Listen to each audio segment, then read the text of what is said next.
दोस्तों, आप देख रहे हैं हमारा पशुधन।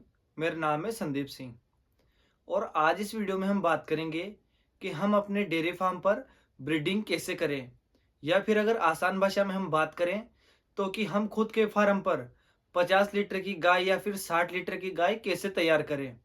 क्योंकि बहुत सारे लोगों को सवाल होता है कि हम अपनी गाय भैंस का दूध कैसे बढ़ाएं, हम डेयरी फार्मिंग में सक्सेस कैसे हो। तो मैंने एक वीडियो बनाया था जिसमें कि मैंने बताया था आप लोगों को कि आप अपने पशुओं का दूध कैसे बढ़ा सकते हैं। उसमें मैंने आपको 3 चीज़ें बताई थी। पहली ब्रीडिंग, दूसरी फीडिंग और तीसरा मैनेजमेंट।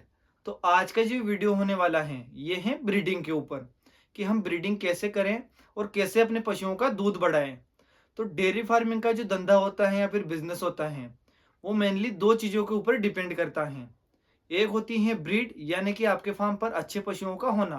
दूसरी होती है मार्केटिंग, यानी कि आपको जो आपका उत्पाद है उसका सही रेट मिलना, जो कि मेनली दूध होता है।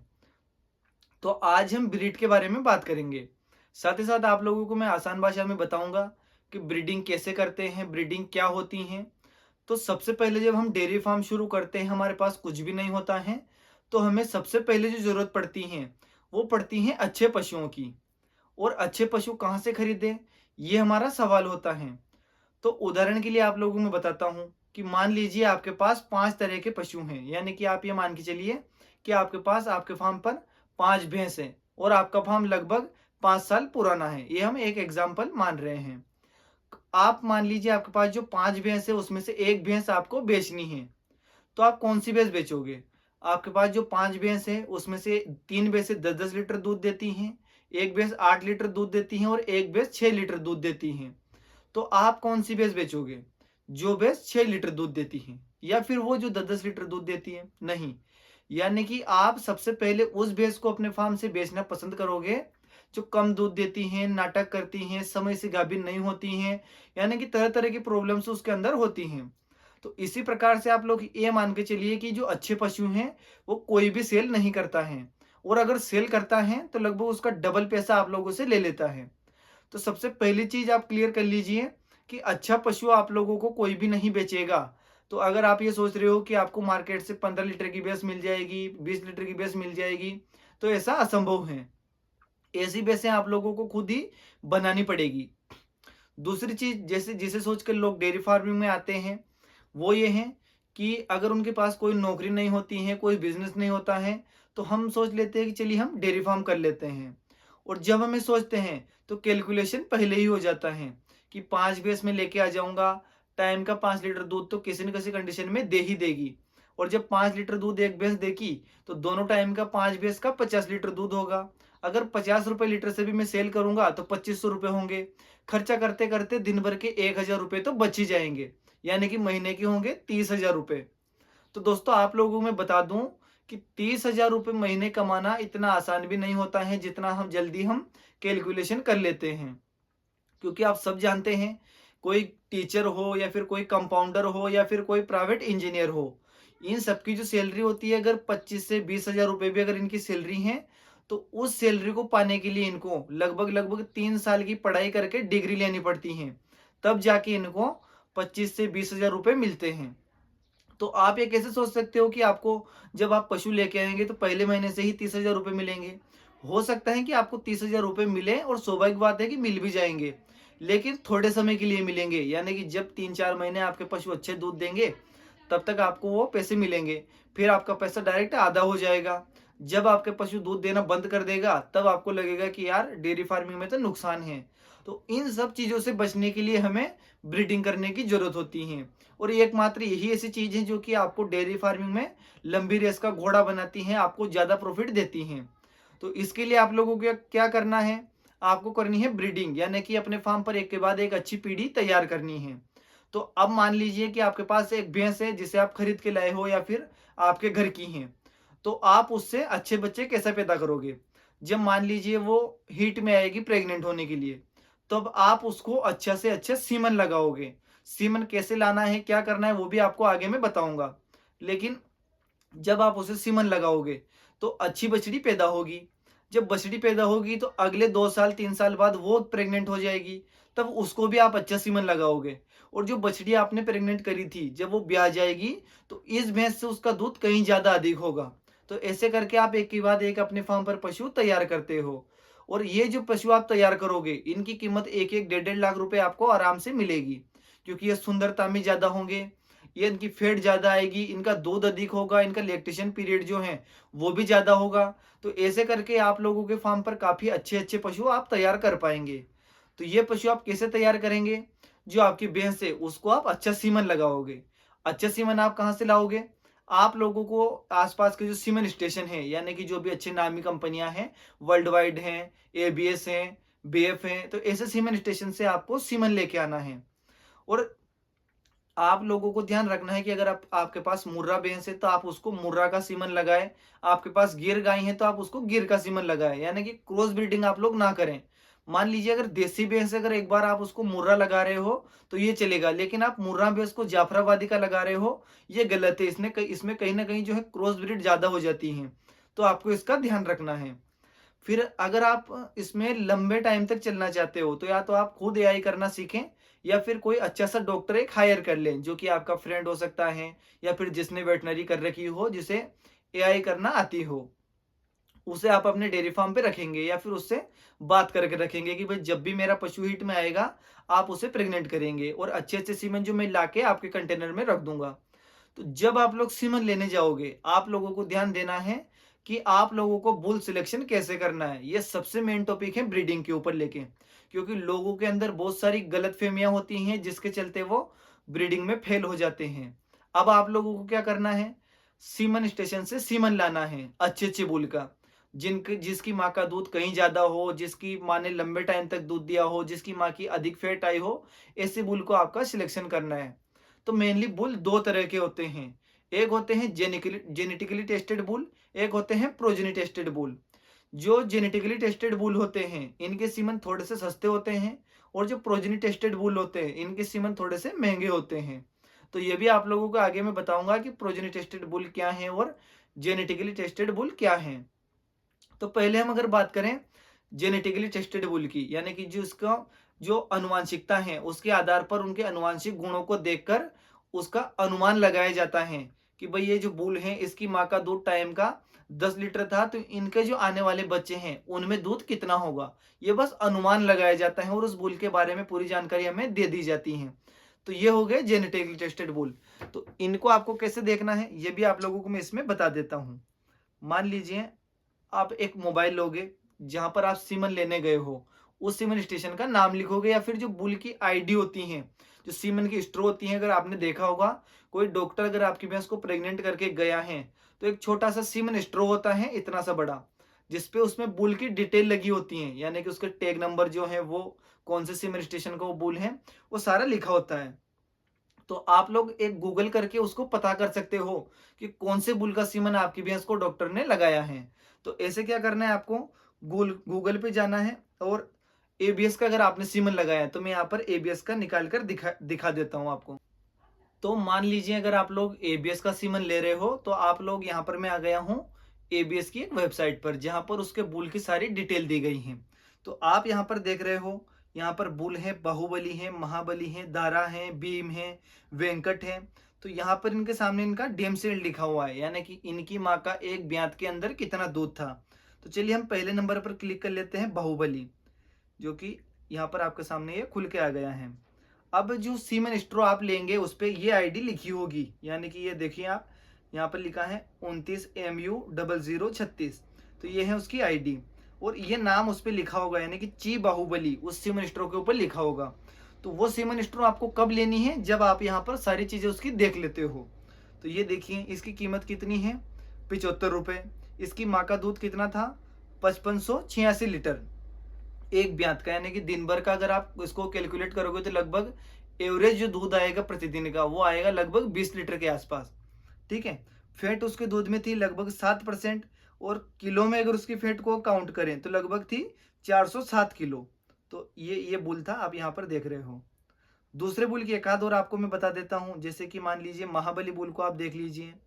तो इस बुल की भी हम यहाँ पर सारी डिटेल देख लेते हैं। तो इस बुल का जो सेक्स सीमन भी उपलब्ध है, यहाँ पर आप देख रहे हो सेक्स सीमन, यानी कि इस सीमन से सिर्फ और सिर्फ बछड़ियां पैदा होती हैं। वो ऐसा सीमन अगर आप लेना चाहते हैं तो उसकी कीमत है 1200 रुपये, और जो नॉर्मल सीमन होता है उस सीमन की कीमत है लगभग 72 रुपये। डेमसेल डे आप यहाँ पर आप देखोगे 4332 किलो, और फैट यहाँ पर देखोगे आप लगभग 8% फैट इसकी माँ के दूध में थी। और यहाँ पर अगर हम इसके बाप की माँ का दूध हम देखें, लगभग देखो यहाँ पर सायर डेमसेल्ट ये था 4000 रुपये, 4000 लीटर सॉरी। और यहाँ पर इसकी सारी डिटेल दी गई हैं। तो ऐसे करके आप लोग इसको पता कर सकते हैं कि जो जेनेटिकली टेस्टेड बुल हैं उनकी क्वालिटी क्या क्या है। ये सिर्फ अनुमान है। अब बहुत सारे लोगों में क्या भ्रांति होती है वो भी आप लोगों को मैं बता देता हूँ। क्या करते हैं लोग, ये मानते हैं कि आधा दूध बाप की माँ का आएगा और आधा दूध इस बछड़ी की माँ का आएगा। यानी कि अगर किसी भैंस का दूध 5 लीटर है, उसको अगर हम प्रतिदिन के लगभग 20 लीटर से क्रॉस करवाते हैं बुल की माँ से, तो 25 लीटर हो गया। उसका आधा आधा कर दो, यानी कि जो आने वाली बछड़ी है वो 12 लीटर की होगी। ऐसा बिल्कुल भी नहीं है। ये सब एक उदाहरण तक तो सही है, लेकिन जब हम समझदार होकर अच्छे इसमें काम करके इस चीज को मानकर बैठ जाते हैं कि ऐसे ब्रीडिंग होती है, तो ये बिल्कुल गलत तरीका है। इसको सिर्फ आप एक एग्जाम्पल के तौर पर मान सकते हैं कि आपकी पीढ़ी इससे सुधरती जाती है, यानी कि एक स्टेप ऊपर जाती जाती है। तो ऐसे आप लोग ब्रीडिंग करें, ना कि ऐसी चीजों को मानकर। अब यहाँ पर आपको समझ में आएगा तो फिर ब्रीडिंग में इजाफा दूध में कैसे होता है वो आप देखोगे प्रोजेनी टेस्टेड बुल के अंदर, उसमें सारी चीजें आप लोगों को क्लियर बताई जाएगी। तो ये चीज हो गई।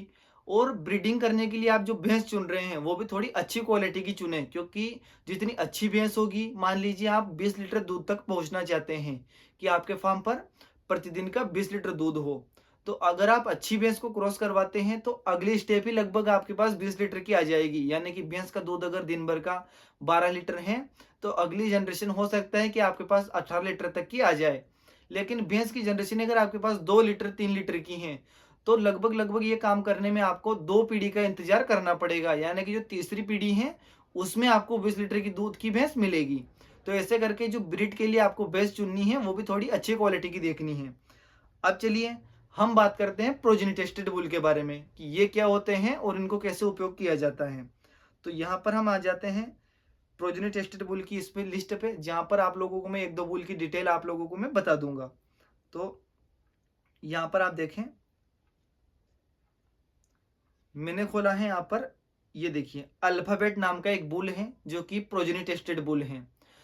ये ऐसे बुल होते हैं जिनकी बछड़ियों को देखकर ये आकलन किया जाता है कि इनकी बछड़ियां कितना दूध देगी। आकलन नहीं किया जाता है, मतलब इनकी बछड़ियों को देखकर ही इन्हें रखा जाता है।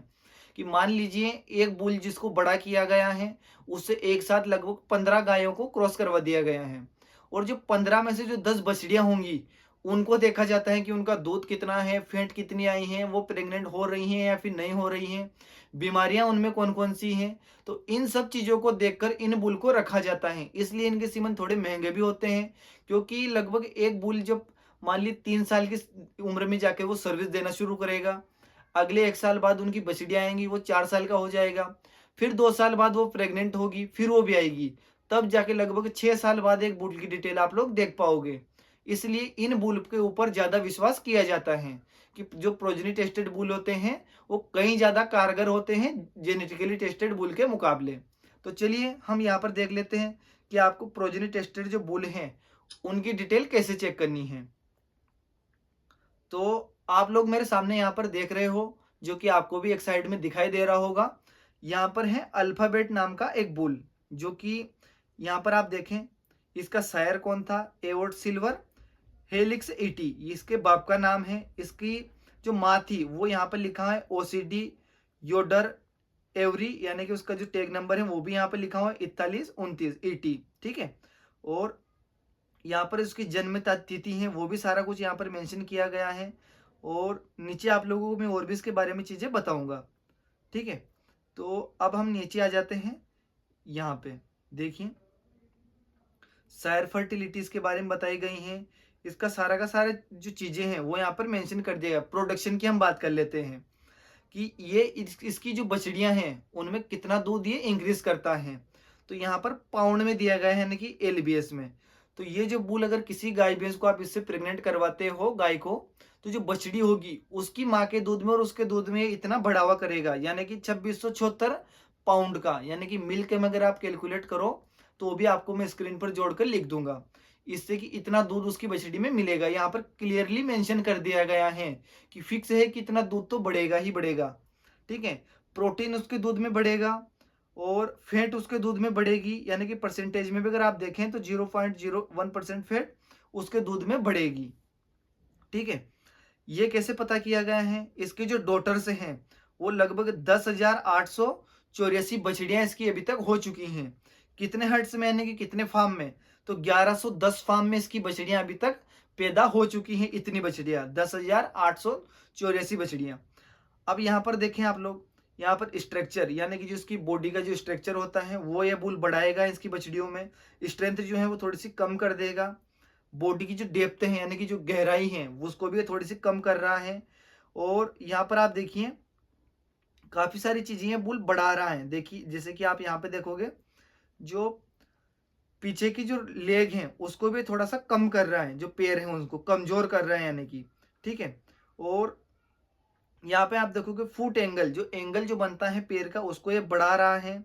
और जो थनों की जो लंबाई है, देखो नीचे नीचे टीथ लेंथ, ये उसको कम कर रहा है। यानी कि इसे आप ऐसी गाय पे लगाएं जिसके थन थोड़े ज्यादा बड़े हो गए हैं, तो उसकी जो बछड़ी आएगी उसके थन ऑटोमेटिक ही छोटे आ जाएंगे।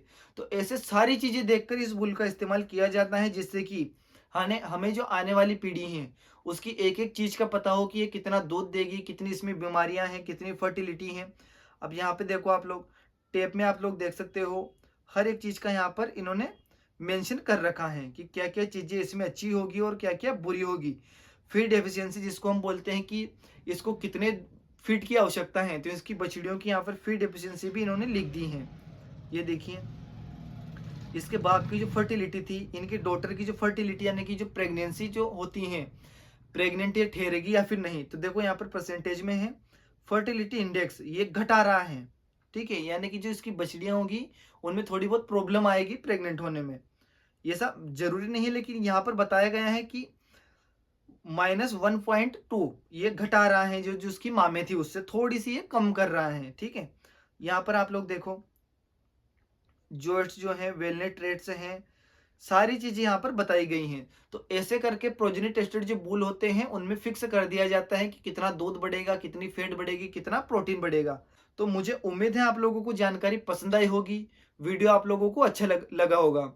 एक और चीज है जिसका आप लोगों को ध्यान रखना है अपने फार्म में ब्रीडिंग करते टाइम, वो क्या है कि अपने फार्म के अंदर आप लोगों को इन ब्रीडिंग नहीं करनी है। एग्जाम्पल ये है एक इन ब्रीडिंग का, कि मान लीजिए आपने जो अल्फाबेट अभी जो बुल बताए हैं उससे किसी गाय को प्रेग्नेंट करवा दिया है, उसकी जो बछड़ी हुई है वो जब बड़ी हो जाएगी तो आप वापस उसको अल्फाबेट बुल से प्रेग्नेंट नहीं करवा सकते, क्योंकि वो उसकी बछड़ी है, यानी कि उसकी बेटी है। और किसी भी बेटी को उसके जो फादर हैं उनसे आप प्रेग्नेंट नहीं करवा सकते। जैसे कि हम मानव जाति में भी हम देखते हैं कि जो सगे संबंधी होते हैं उनके अंदर रिश्ता नहीं किया जाता है। इसमें नुकसान क्या होता है इनब्रीडिंग का, जो फार्म के अंदर की जो बछड़ियां आपने प्रेग्नेंट करवाई हैं उसके फादर से, तो उसमें जो प्रॉब्लम्स थी, जो बीमारियां थी, वो एक के बाद एक मल्टीप्लाई होकर आएगी, यानी कि आपका फार्म धीरे धीरे फेलियर की ओर बढ़ता जाएगा। तो ऐसे आप लोगों को ध्यान रखना है कि बदल बदल कर आप लोगों को बुल इस्तेमाल करना है। सगे संबंधियों में आपको इधर उधर क्रॉस नहीं करवाना है। दूसरी चीज है जो नए डेयरी फार्मर है उनके लिए, कि अगर आप लोग नया डेयरी फार्म स्टार्ट करते हैं तो आपको शुरुआत में आप अगर आप बुल ना रखें तो ही आपके लिए अच्छा है। क्योंकि हो सकता है कि आप एक बुल खरीद के ले आओगे, सारी भैंस को या फिर सारी सारी गाय को आप उसी से प्रेग्नेंट करवाओगे, यानी कि 10 भैंस अगर आपके पास हैं तो 10 बछड़ियां एक ही बुल की आपके पास होगी। तो हो सकता है कि उस बुल की जो बछड़ियां हैं वो अच्छे दूध पे ना आए, उनके दूध में अच्छी फैट ना हो, तो फिर आप उसका कोई इलाज नहीं कर सकते, क्योंकि सारी सारी की सारी जो बछड़ियां हैं वो एक ही बुल की आपके फार्म पे आ गई हैं। तो शुरुआत में आप लोग एआई के ऊपर ज्यादा फोकस करें। हो सकता है कि थोड़े बहुत पैसे आपके ज्यादा लग जाए, थोड़ा टाइम ज्यादा लग जाए, लेकिन जो बछड़ियां आएंगी वो एक के बाद एक टॉप क्लास की बछड़ियां आपके फार्म पे होगी। और 2 या 3 साल बाद आपका फार्म इतना अच्छा हो जाएगा कि ये जो 2-3 साल आप मेहनत करोगे ये आपकी डिग्री है, एक तरीके से जो आप हैं वो पक्के हो जाओगे, इसमें मास्टर बन जाओगे। तो वीडियो कैसा लगा कमेंट करके जरूर बताना। मुझे उम्मीद है आप लोगों को जानकारी पसंद आई होगी। अगर डेयरी फार्मिंग से रिलेटेड आपका कोई भी और भी क्वेश्चन है, तो उसको भी आप लोग कमेंट में लिख सकते हैं, उसका जवाब आप लोगों को मैं ज़रूर दूँगा।